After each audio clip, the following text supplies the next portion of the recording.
to you by paintballtotheend.com.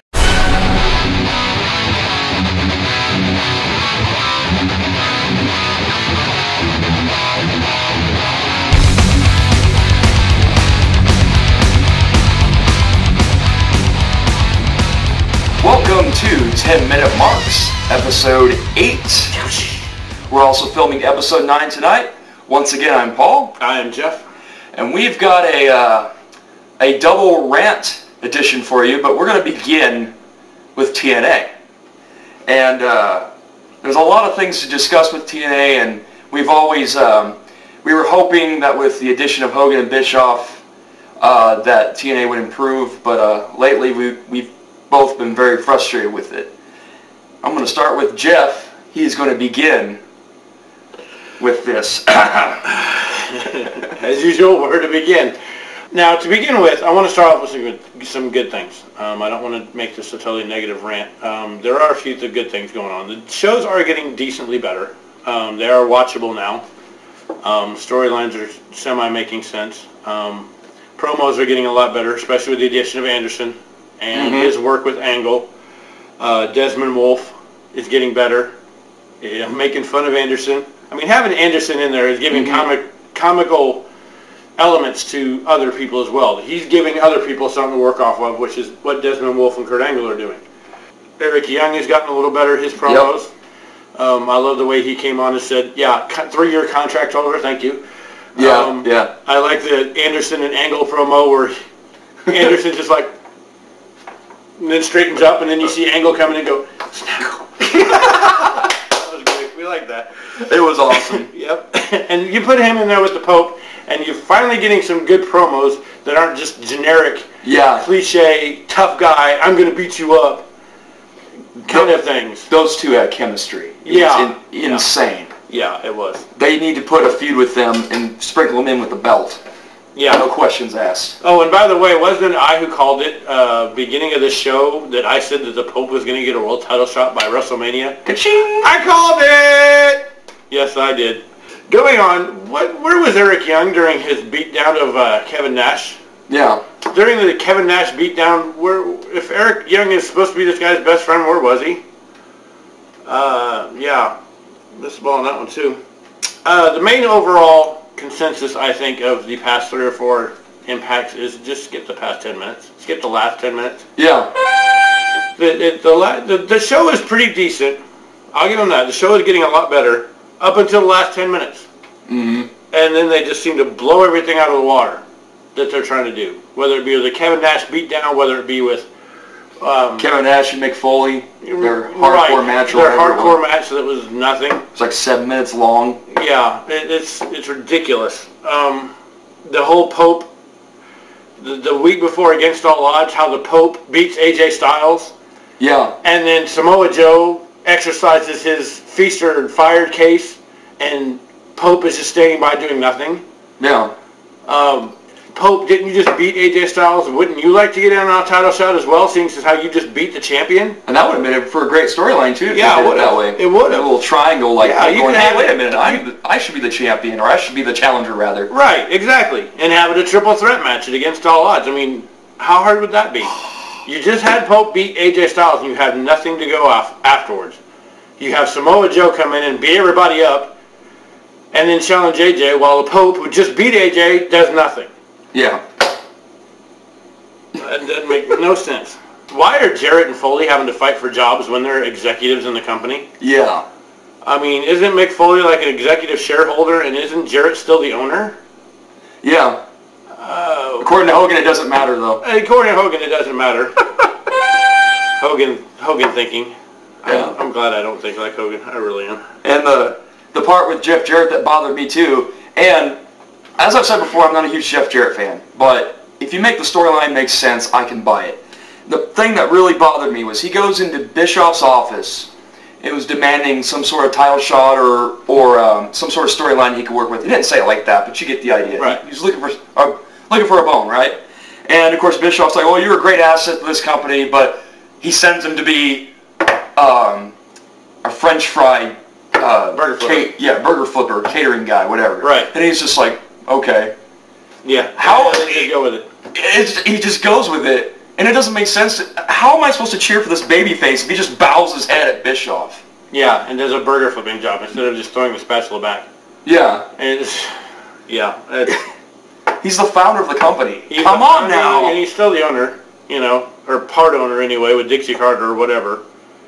You know, they have way too many guys fighting for jobs right now. Yeah. Way too many. You have JB, Abyss, Foley, Jarrett. You had Bobby Lashley not long ago. Yeah. You have a half a dozen guys, Waltman and Hall. But you have 8 guys at one point trying to fight for a job. Isn't that a wee bit excessive? Especially when 2 guys are executives of the company. Yeah.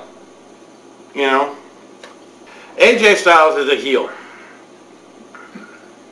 I don't mind it. I wish he could work the mic better. Because to be a heel, I said the same thing about Matt Hardy when he turned heel a year ago. Ago. You've got to be able to work. As a heel, you especially need to be able to work the mic. As a face, you can get away with not having to do so as much. Because you can let your in-ring work and your in-ring actions play you off as a face. Yeah. But as a heel, you've really got to have mic skills. And AJ just doesn't have that. Right. You know, there's a reason why AJ is still in TNA and not in the WWE, and it's not his ring work. It's his mic work. Yeah. Therefore, lack of. Yeah. I like the part when he first came out with Flair where he said, you know, I've been with this company since the beginning, but yet this is not the house that AJ built. I like that. I wish he would have gone off of that a little more. I know. But now he's just turning into the generic, say the first thing that comes off the top of my head, it seems like, which is always generic and just cliche. And stuff we've heard a million times before. I'm the world heavyweight champ. No dip. That's all you had the belt dill hole. Yeah.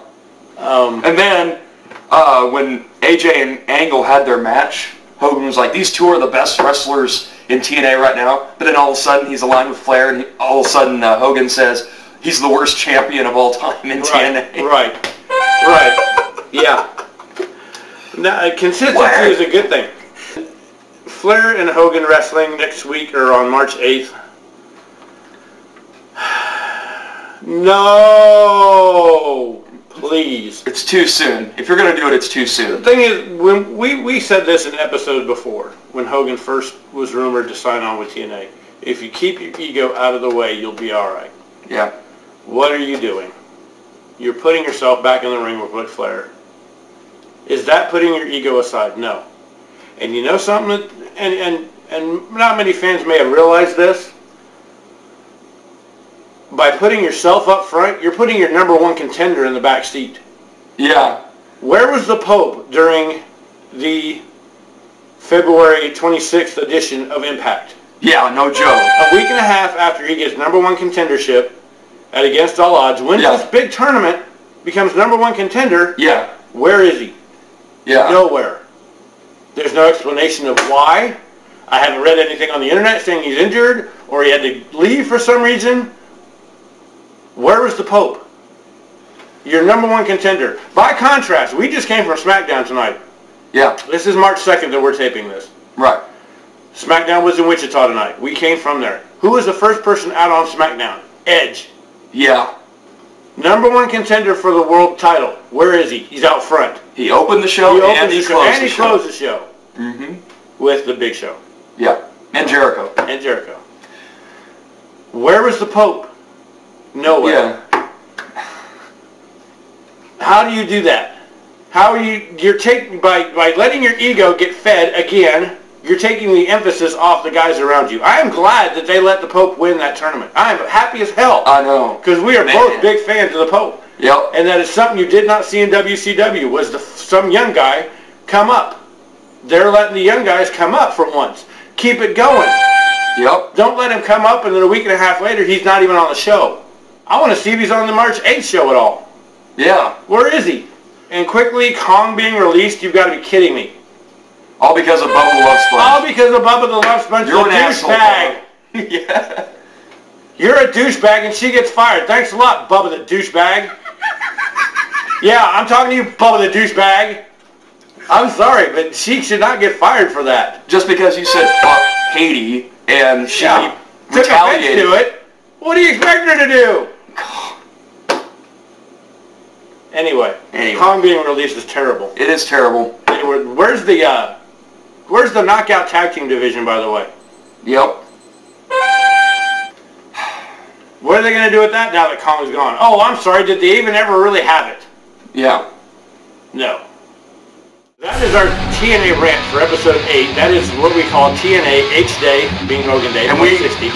We haven't even covered everything. We haven't even covered everything yet either. The magic ring that Hogan gave Abyss. Let's not even get into that. Anyway, on to episode 9, which we'll be covering Bret Hart and Vince McMahon, and he'll get to rant this time. I'll get to rant. But for now, we will bid you adieu. Stay tuned and be sure to check over there for episode 9. We are done!